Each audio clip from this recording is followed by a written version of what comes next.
झालेला आहे की छत्रपती शिवरायांची आणि टिपू सुलतान यांची तुलनाच होऊ शकत नाही.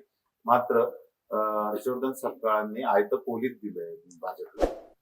तुलना करण्याचा प्रश्नच उद्भवत नाही. छत्रपती शिवाजी महाराज यांचं कार्य जे आहे हे अलौकिक आहे, अद्वितीय आहे आणि त्याचा सार्थ अभिमान आम्हाला आहे. मी जे वक्तव्य केलंच नाही ते वक्तव्य भारतीय जनता पक्ष गोबेल्स नीतीच्या माध्यमातून वारंवार माझ्या तोंडी घालण्याचा प्रयत्न करीत आहे. तुम्हाला या वक्तव्यामुळे काही धमक्याही आल्याचं तुम्ही मगाशी म्हटलंय. नेमकी काय पार्श्वभूमी आहे? धमक्या आल्या, तुम्ही संरक्षण मागणार?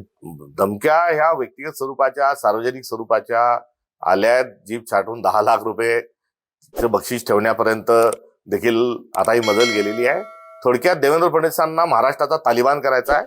कारण संविधानाच्या राज्यात स्वराज्याच्या एकंदरीत विचारामध्ये अशा धमक्यांना कुठेही थारा नसतो.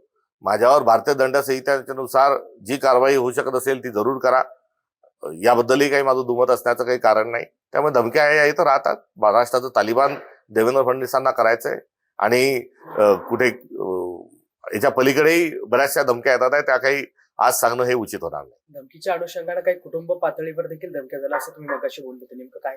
हो, एकंदरीत परिवारातील सर्व सदस्यांना, मुलांना, मुलींना देखील अत्यंत खालच्या पातळीवर त्यांना मेसेज येत आहेत. त्यांना टॅग करून त्यांच्या सोशल मीडियाच्या माध्यमातून त्यांना देखील अश्लील त्यांच्याशी बोलल्या जात आहे. 10 लाखाचं बक्षीस जाहीर केलंय भाजपानं.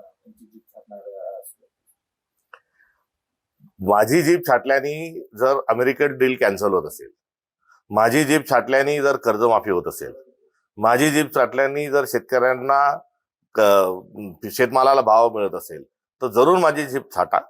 मात्र माझी जीप छाटण्याचं कारण हे शिवाजी महाराजांचं दाखवलं जात आहे ते खरं नाही. शिवाजी महाराज हा आमचा स्वाभिमान आहे. त्यांचं कार्य अद्भुत आहे. याचा वारंवार मी उल्लेख अत्यंत जबाबदारीने, गौरवपूर्ण स्वरूपामध्ये करत आहे. मुळात मी देवेंद्र फडणवीसांच्या, भाजपच्या आणि मुठभर जे पुंजीवादी आहेत या लोकांच्या विरोधात मी वारंवार बोलतो. म्हणून गप्प बसवण्याचा प्रयत्न आहे. म्हणून माझी जीप छाटा अशी त्यामागचा त्यांचा जर आशय असेल तर मी तुम्हाला जे करायचं ते करा. मात्र मी हिंदवी स्वराज्याचा पाईक आहे आणि भारताच्या संविधान निर्मिती करता मी झटत राहणार आहे. तोड मरोडून जे दाखवल्या जात आहे ते भारतीय जनता पक्षाने हे धंदे बंद करावेत.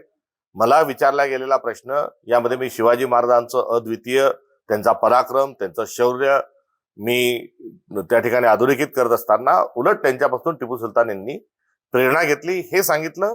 आणि शासकीय कार्यालयामध्ये सोबत फोटो लागण्याच्या अनुषंगानं आपण फोटो लावण्याच्या अनुषंगानं मी केलेलं ते विधान होतं. हे विधान कुठेही कोणाशी काहीही कुठेही तुलना करणारं असू शकत नाही.